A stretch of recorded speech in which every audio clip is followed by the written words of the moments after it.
Hi guys, welcome back. Today we're going to talk about what leads up to the American Revolution. And before we get to the actual fighting of the American Revolution, there's wars that happened before that. Mainly the French and Indian Wars. And so today what we're going to talk about is how did the French and Indian Wars set the table for the American Revolution? And so in your notes today, you need to have this as the French and Indian Wars. It'll be just one series of notes. There is an exit ticket at the end of it, so make sure at the very end you pause it and you answer those questions, but I'll show you that in just a minute. So, just a little bit of background information. For years, the French and the English had been fighting all throughout the world. There had been kind of this scramble for land. If you remember from earlier in 7th grade year when we talked about the colonization of England, or of India, the colonization of China, the French had been moving through like places like Vietnam, and so there'd been this constant grab for power throughout the world, and it boiled down into a lot of fights between the British and the French. Now, they'd fought for centuries. One of the most important ones becomes known as the French and Indian War in the Americas, but overseas they called it the 7 Years' War. Now, causes for this. Well, there's a number, and it mainly centers around the current state of Ohio. We talk about the Ohio River Valley, and it's this region west of the Appalachian Mountains where the English were moving in because they had been given land grants, but the French were already there. See, when the colonies were settled, the East Coast is mainly settled by the English, but over near the Mississippi River, all the way down to places like from Canada through the Mississippi and down to New Orleans had been mostly French territory, and the French had slowly expanded out and moved into Ohio. And the English are really worried about some of the French forts that are being built in this area. They're concerned that as they push west, they're going to run into Native Americans and they're going to start running into the French, and that's going to be an issue because they both are going to try to have claim to the land there. Now, conflict first arises when this guy right here, General George Washington, he's not a general at the time actually, he's a major, but he's a young man at this time. In 1754, he leads a small force to go kind of explore and see who's out in the Ohio Valley. He had heard there was Native Americans there, he had also heard that the French had forts there, and he hopes to go out there and either push them out or capture the forts. And one of the forts in particular is Fort Duquesne. And when he gets there, he informs the French that you need to leave, that the English have territorial rights to this area, and if you don't leave, there's going to be an issue. And the French, of course, they don't care, right? They laugh in his face, and he's forced to retreat, and he builds something called Fort Necessity. I know, real original name, right? Now, once he builds Fort Necessity, he hunkers down and gets ready to fight again, and this time the French attack along with their Native American allies, and he loses Fort Necessity and is forced to go back to Virginia, where he's from, and tell the English government there that these French and Native Americans have allied, that they are taking our territory, and that they're not ceding this area, they're not giving it up to the colonists. So the British decide to send in a general by the name of Braddock to fight the French. They go there in 1755. They confront the French there. They end up fighting, and Braddock is actually killed, and George Washington is with him, and George Washington kind of takes command of his soldiers. He ends up saving a lot of them through this French and Indian ambush.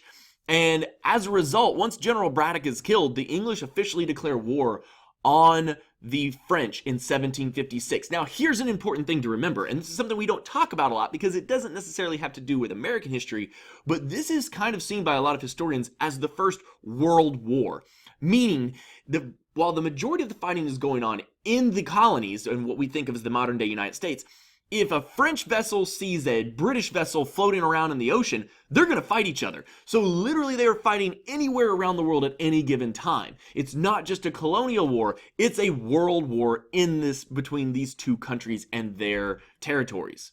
Now take a moment and pause the video and actually write this chart down because it's important to understand the differences, compare and contrast the differences between each of the countries. And I'll go ahead and give you a second to do that. Now, when the battles first start, the French and their allies are actually really good, and they capture a lot of British forts. The Native American allies are good at ambushing and raiding colonial villages. They burn farms and homes to the ground, and these British citizens, these colonists, start to move back to the East Coast and are telling them of the awful atrocities that they see going on around them in the colonies.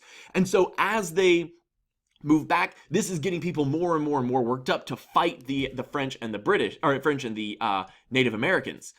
The early years are marked with a lot of French victories. Places like Fort Oswego, Fort Ticonderoga, and Fort William Henry all fall to the French early on.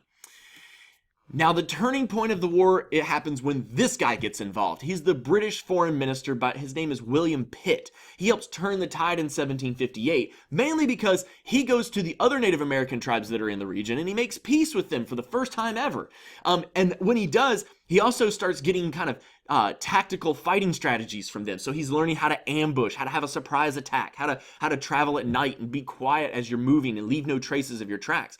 He's learning all of these different tactics, and he's going to teach them to the British soldiers, and more importantly to the American soldiers, the colonists, the future Americans. He's going to teach them to the colonists, and they're going to learn how to fight this war so that they can win. And they're going to fight kind of on even ground. They're going to use those Native American tactics against the French and the other Native American allies. Now, the British victory comes in September 1759.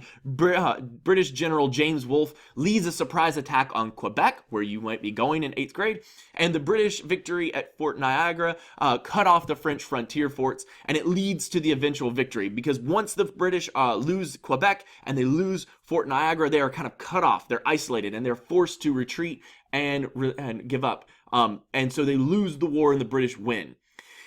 Now, in 1763, you have the Treaty of Paris, and this has a couple of stipulations for the British that are really, or for the British and the French, but mainly for the French, that really kind of cripple their empire in America. One, they lose all of their Canadian colony. Canada mostly was a French colony before the French and Indian War. Afterwards, it's going to become a British colony. And that's why most of Canada, even today, still speaks British and was a Commonwealth for many, many years. They also lose all claims east of the Mississippi River. So the Mississippi River that kind of divides the United States in half, anything east of that is going to become British territory. England also gets all of Florida and rights to the Caribbean slave trade, which means those islands in the south and the kind of southeastern part of the Western Hemisphere here, like Cuba, Jamaica, Haiti, the Dominican Republic, all those areas are now going to be under British control when it comes to the slave trade. So it means they can freely trade slaves back and forth. I'll give you a moment if you want to pause this. You can see the differences between the two, between pre-war boundaries and post-war boundaries. Now, not everybody's happy about this, and one person in particular is Chief Pontiac. He forms kind of a Native American alliance, and he tries to strike back against the British, and it becomes known as Pontiac's War.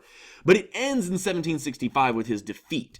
And this starts to really make the British citizens in England start to think strongly about what's happening. Why are the Native Americans fighting against us if we tried to be allies with them? And one of them was because the colonists had slowly been pushing westward into their territories. They had been moving out of the colonies and trying to create new ones further inland into places like Ohio, Indiana, Kentucky, future day West Virginia. They'd been moving into these areas, and so the British come up with what's known as the Proclamation of 1763, and it does two things, and these are really important because this is going to anger the colonists a lot. One, it prevents westward expansion, meaning you cannot move further west than you already were. Two, it taxes the colonies to help pay for the war. See, this war was a global war, right? And it is incredibly expensive. And this begins to start to create friction and tension amongst the colonies and the British Empire themselves. A couple of things are gained by the American colonists because of this war. One, they gain experience fighting. They learn how the new fighting techniques of the British and the Native American allies.